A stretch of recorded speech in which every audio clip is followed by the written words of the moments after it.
In this Corecon video training segment, we're continuing to explore the estimating cost database. In this training video, we're going to specifically address the equipment items. Equipment items added to your cost database can be entered as estimate line items, and time can be tracked for project costing purposes. Equipment items in the cost database can be for owned or rented equipment.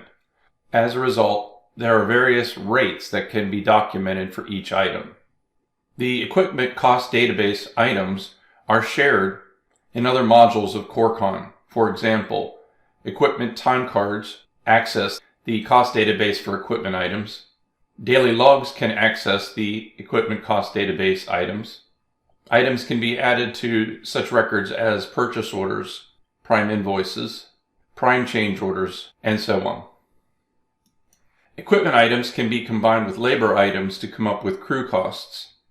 That's covered in a separate training video. There are two primary ways to add new equipment items to your cost database. The first is the manual method. We'll go to the cost database module under cost database, and we're going to equipment items, over to actions, and add manually. We're going to give it a unique code.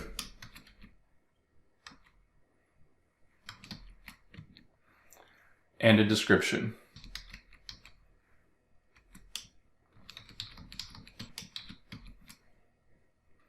We'll go ahead and add an image.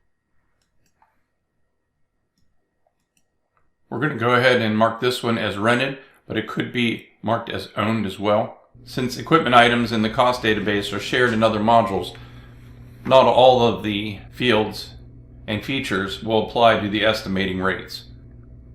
The equipment types can be set up in the global settings under features and equipment. We're going to go ahead and skip over a few of these.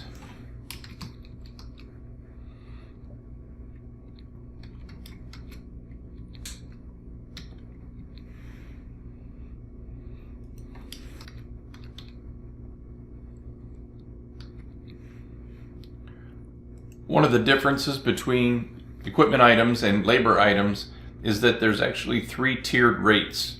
There's a runtime, idle time, and downtime. The only rate that applies to estimating cost database items is the runtime. We'll put in an hourly rate for the base cost and a different rate for the burden. The two combined are the total cost rate. If we want to enter a billable rate or proposal rate, we can do that here. If you're tracking equipment time cards through either the equipment module or the HR module, you may want to go ahead and fill in the idle time and the downtime. Since this is a rented piece of equipment, we also want to put in a daily, weekly, and monthly rate. These can show up as estimate line items.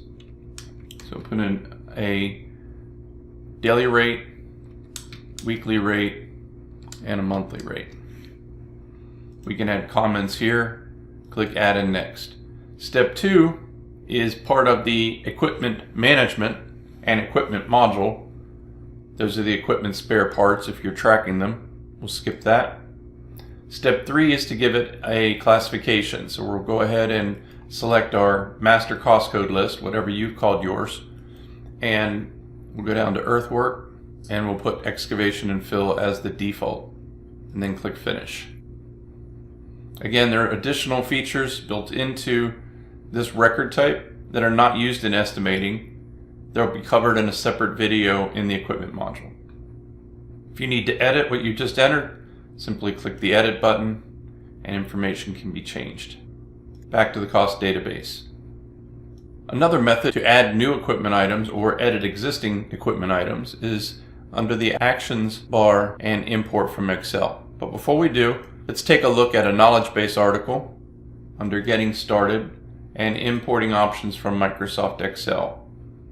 Under Cost Database, we're going to go to Equipment Items. There's additional information on how to do this. There's also all of the database tables and fields that you can reference. Note that the code and description are required, as are the run rates. We'll open the sample they've provided, and we can import one or more. Again, the required fields are the equipment item code and description and the runtime rates. Since I've already uploaded these, Corecon is going to look for the changes, but the same process is used to add new equipment items. We encourage you to keep the equipment item code short and come up with a unique numbering system to organize your equipment items in a cost database. So we're going to go to the runtime base cost. This is going to be, and we'll put the billable hourly rate in. We'll do the same for these two and the dozer as well. Then we'll click File Save and File Close. Back to our database and equipment items, over to Actions and Import from Excel. You can choose File. Here's the items that we just updated and click Open. All three items were imported. Let's go back and take a look at one of those. There's the information we just imported. If I want to upload additional pictures, update information, or edit, just click on the Edit button, which is this yellow pencil. Back to the equipment item list.